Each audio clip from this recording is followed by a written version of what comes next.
Assalamualaikum students. I hope you are fine. Welcome to Psychology with Muqaddas and Psyche Seeker. We have been discussed so far about ANOVA and ANOVA. Today we are going to discuss two-way ANOVA, and this is lesson number 31 of PS5 516 Statistics and Psychology. And introduction है two-way ANOVA क्या होता है. Two-way ANOVA जैसे हमने पहले भी discuss कर लिया था. One-way ANOVA मीन्स आप उसमें one-way ANOVA में एक ही फैक्टर होता है, आपके पास एक ही वेरिएबल होता है. जो फैक्टर है उसे हम इंडिपेंडेंट वेरिएबल है उसे हम फैक्टर भी कहते हैं.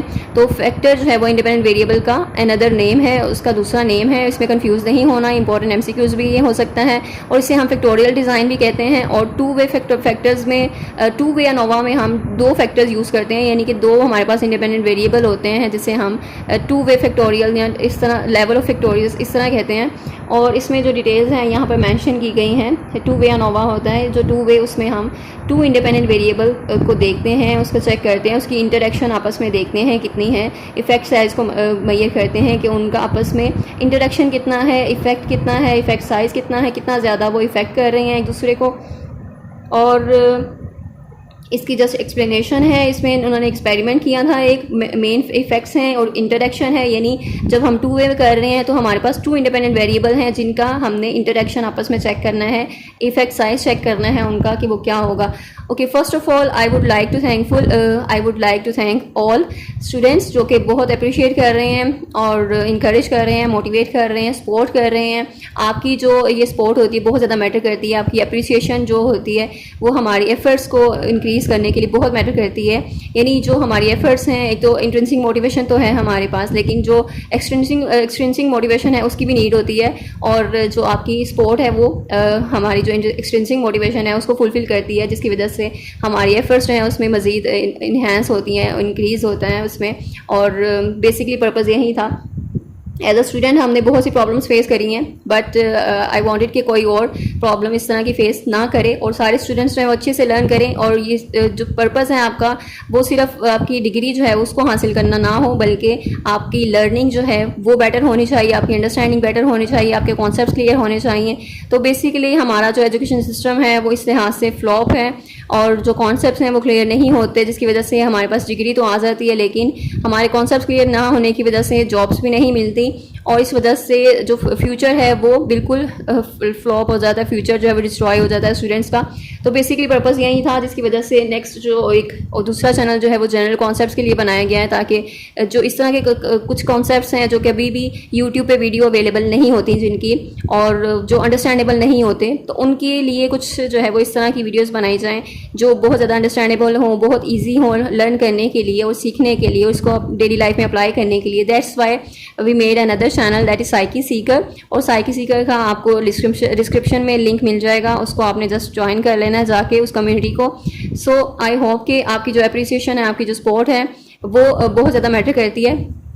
And I hope you will support us. Thank you so much. और ये मेन फैक्ट्स जो इंट्रोडक्शन है इसमें जो उन्होंने बताया है, एक जो श्रोगर का जो स्टडी थी उन्होंने की थी, इसमें कॉन्सेप्ट फॉर्मेशन टास्क था एक, यानी कोई भी आप टास्क कह लें, परफॉर्मेंस कह लें. तो पार्टिसिपेंट्स जो हैं, हाफ पार्टिसिपेंट्स, उन्होंने इस तरह का टास्क जो है दिया उन्हें जहाँ पे कोई ऑडियंस नहीं थी. उन पार्टिसिपेंट्स में वो टास्क करना था, वहाँ पे कोई ऑब्जर्वर नहीं थे, कोई पार्टिसिपेंट ऑडियंस नहीं थी वहाँ पर.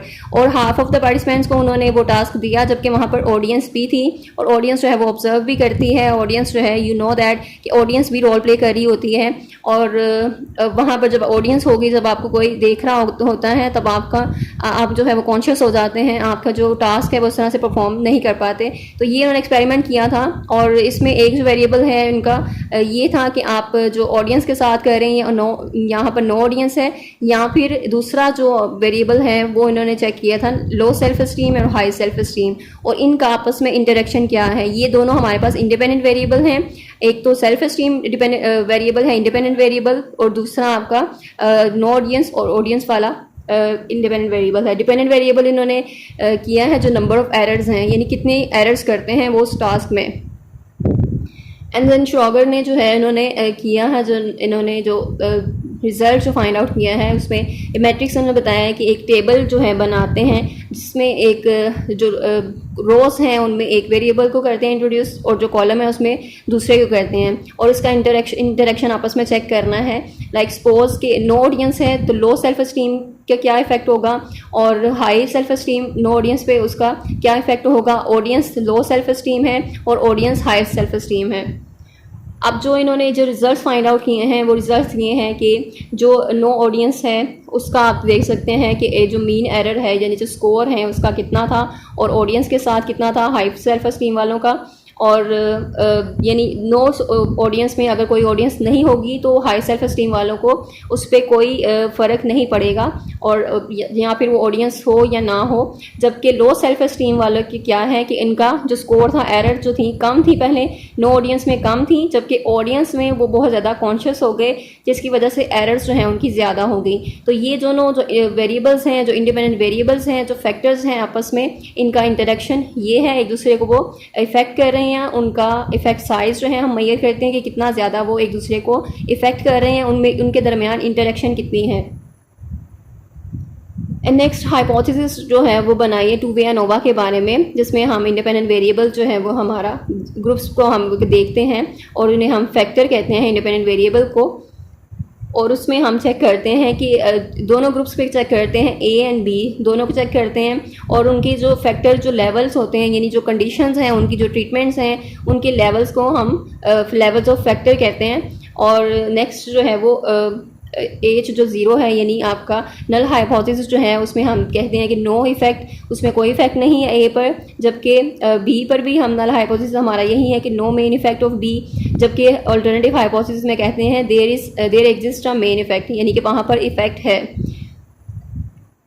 एंड देन यहाँ पर ये हमने डिसाइड कर लिया। देन डिग्रीज ऑफ फ्रीडम है हमारे पास कि डिग्रीज ऑफ फ्रीडम क्या होता है। इसमें 3 kinds of degrees of freedom है, that is also important question. और टोटल डिग्रीज ऑफ फ्रीडम हम इसमें चेक करते हैं, जिसे DF टोटल से डिनोट करते हैं। Then within treatment degrees of freedom होता है, और between treatment degrees of freedom होता है। यानी विद इन ट्रीटमेंट्स अपने एक ही ग्रुप में जो दो आफ्टर या बिफोर ट्रीटमेंट जो है आपने मेजरमेंट्स लेनी है, that is with in treatments degrees of freedom. और जो बिटवीन होता है, बिटवीन जो है वो 2 ग्रुप्स के दरमियान में, यानी कि आप 2 डिफरेंट ग्रुप्स होते हैं, अनरिलेटेड ग्रुप्स होते हैं, जिनका आपने चेक करना होता है डिग्रीज ऑफ फ्रीडम को। अजम्पशंस जो हैं इसकी सेम ही हैं जो कि हाइपोथेसिस टेस्टिंग में होती हैं, जो किसी भी पैरामीट्रिक टेस्ट की होती हैं, और ये भी पैरामीट्रिक टेस्ट है, ये एक रोबस्ट टेस्ट है। रोबस्ट टेस्ट से मीन ये एक बहुत स्ट्रॉन्ग टेस्ट है जिसे हम यूज़ करते हैं, और इसके जो रिजल्ट्स हैं इसके रिलायबल होते हैं, जिस पे हम रिलाई कर सकते हैं, और इसके रिजल्ट्स जो हैं वैलिड होते हैं, अच्छे रिजल्ट्स होते हैं। हालांकि अगर हमारे पास हमारी कोई मिस्टेक्स हो जाती हैं, हमसे कोई एरर्स हो जाती हैं, ये उसको भी कवर कर लेता है, दैट इज़ स्ट्रॉन्ग टेस्ट। तो इसे इसीलिए रोबस्ट टेस्ट भी कहते हैं। अजम्पशंस जो हैं वो इसकी सेम है, एक इंडिपेंडेंट मेजरमेंट जो ऑब्जर्वेशंस हैं वो होनी चाहिए, और डेटा जो है वो नॉर्मल होना चाहिए, नॉर्मल डिस्ट्रीब्यूशन होनी चाहिए। उसके बाद जो वेरिएंस है वो होमोजेनिटी वेरिएंस होनी चाहिए हर ग्रुप में। और टू वे एनोवा को हम SPSS में कैसे कर सकते हैं, उसमें 2 कैटेगोरिकल इंडिपेंडेंट वेरिएबल्स होते हैं हमारे पास, और इंडिपेंडेंट वेरिएबल हमेशा कैटेगोरिकल ही होता है। ये इंपॉर्टेंट MCQs है, और ये क्वेश्चन भी इंपॉर्टेंट हो सकता है। टू वे एनोवा इन SPSS 1 कंटिन्यूस डिपेंडेंट वेरिएबल होता है, उसमें हमने चेक करना होता है, मेजरमेंट लेनी होती है उसकी। यहाँ पर जो 2 उन्होंने इंपॉर्टेंट बताए हैं independent variable, that is gender जो कि फैक्टर A है, फर्स्ट वेरिएबल है। सेकंड वेरिएबल जो फैक्टर B है हमारा, वो ट्रीटमेंट है। यहाँ पर ट्रीटमेंट वो देखेंगे कि कौन सा ट्रीटमेंट 1 या 2 करना है, और मेल और फीमेल पे करना है, और उसका ऑप्टिमिज्म पे क्या इफेक्ट है, ऑप्टिमिज्म उसका स्कोर जो है वो फाइंड आउट कर लिया उन्होंने। और इस तरह से एक दोनों वेरिएबल को हमने जब उसका डेटा एंटर किया SPSS में, और देन हमने उसको फाइंड आउट करना है। और यहाँ पर डिप्रेशन का भी इन्होंने स्कोर जो है वो फाइंड आउट किया है कि कितना ज़्यादा डिप्रेशन है, और कौन सा ट्रीटमेंट जो है वो वैलिड है, और किस पर कौन सा ट्रीटमेंट काम करेगा। जेंडर जो उन्होंने सेलेक्ट की है, मेल पर कौन सा ट्रीटमेंट इफेक्टिव है और फीमेल के लिए कौन सा ट्रीटमेंट इफेक्टिव है, तो उसको चेक करने के लिए भी दोनों वेरिएबल्स का जो डेटा एंटर किया गया। एंड देन ट्रीटमेंट से पहले उनकी मेजरमेंट ली गई, ट्रीटमेंट के बाद उनकी मेजरमेंट जो है वो ली गई, उनके जो स्कोर्स हैं वो उसको फाइंड आउट किया गया। एंड देन उसको हमने SPSS में टोटल कैलकुलेट करना है, एनालाइज ऑप्शन में जाना है, जनरल लीनियर मॉडल में जाना है, यूनिवेरिएट को सिलेक्ट करना है, एंड देन यूनिवेरिएट की जो विंडो ओपन होती है देन उसको हमने डिपेंडेंट वेरिएबल जो कंटिन्यूस वेरिएबल है उसको बता देना है हमने कि हमारा वेरिएबल ये वाला है, और कुछ इंडिपेंडेंट कैटेगोरिकल वेरिएबल्स हैं उनको उस बॉक्स में कर देना है जो कि हमारे पास फिक्स्ड फैक्टर्स हैं हमारे।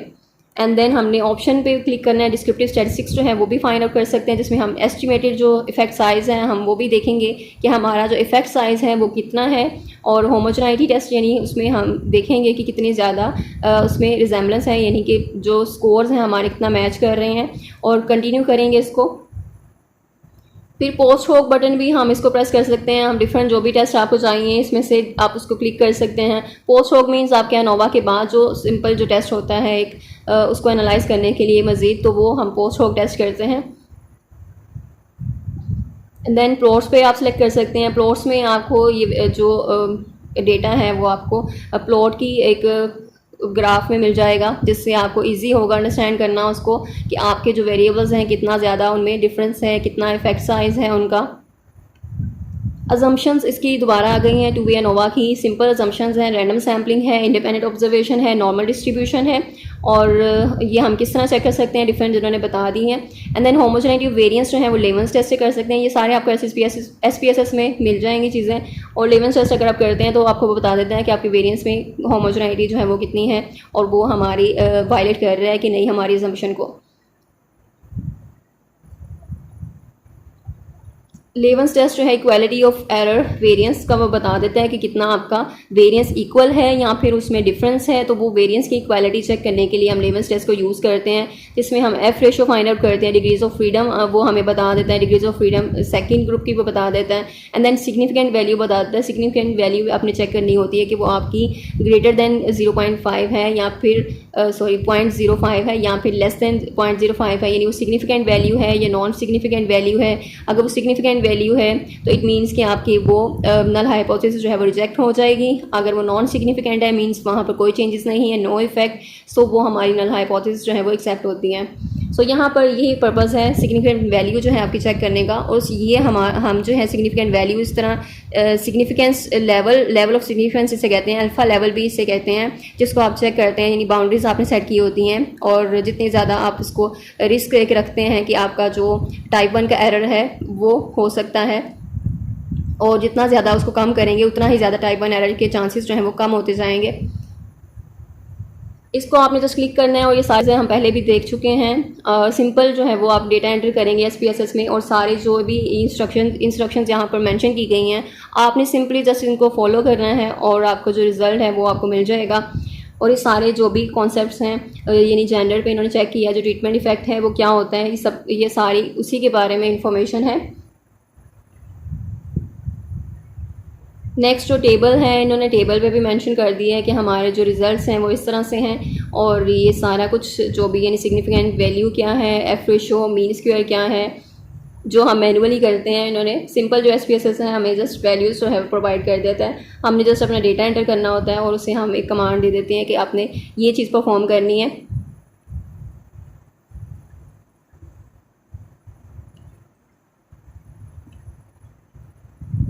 तो सिंपल से इन्होंने जस्ट वो किया है, और क्लिक करने के बाद यानी आपको सारा जो रिज़ल्ट वो इजीली मिल जाता है। तो स्क्वायर वगैरह जो मीन स्क्वायर फाइंड आउट करना होता है, फ्रेशो फाइंड आउट करनी होती है, या पार्शियल ईटा स्क्वायर्ड है, तो वो सब कुछ जो है वो आपको यहाँ पे मिल जाता है। यानी effect size partial eta square जो है वो आपका इफेक्ट साइज़ है इंडिपेंडेंट वेरिएबल का, जो कि कॉलम में यहाँ पर प्रोवाइडेड है, आपको बता देता है कि कितना ज़्यादा इफेक्ट वहाँ पर है, यानी इंडिपेंडेंट ये ने कितना ज़्यादा इफेक्ट जो है डिपेंडेंट वेरिएबल पे किया है, और वो कितना उसका साइज़ क्या है, वो मॉडरेट है या फिर बहुत ज़्यादा है या फिर बहुत कम है। तो अगर तो सिग्निफिकेंट वैल्यू है, अगर वहाँ पर चेंज है तो वो कितना होना चाहिए, यानी कितना है इफेक्ट साइज उसको मेजर करता है। And that is partial eta squared से हम उसको देख सकते हैं, उसकी वैल्यू चेक कर सकते हैं अपने इफेक्ट साइज़ की। So I hope I made it clear, कोई कन्फ्यूजन नहीं होगी अभी आपको, और आपके कॉन्सेप्ट्स क्लियर हो चुके होंगे। And if you have any confusion then you can ask in comment section. and don't forget to share this video with other students and please share your knowledge with other students.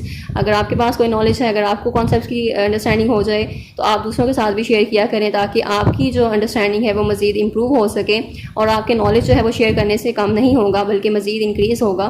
तो आप दूसरों के लिए भी efforts करें, अपने लिए भी करें, दूसरों के लिए भी करें और आपकी लर्निंग जो है वो भी इम्प्रूव होगी, आपकी अंडरस्टैंडिंग बेटर होगी और आपको ये चीज़ें बहुत ज़्यादा फ्यूचर में काम आएंगी। Thank you so much. अपना बहुत सा ख्याल रखें, दुआओं में याद रखें। अल्लाह हाफ़िज़।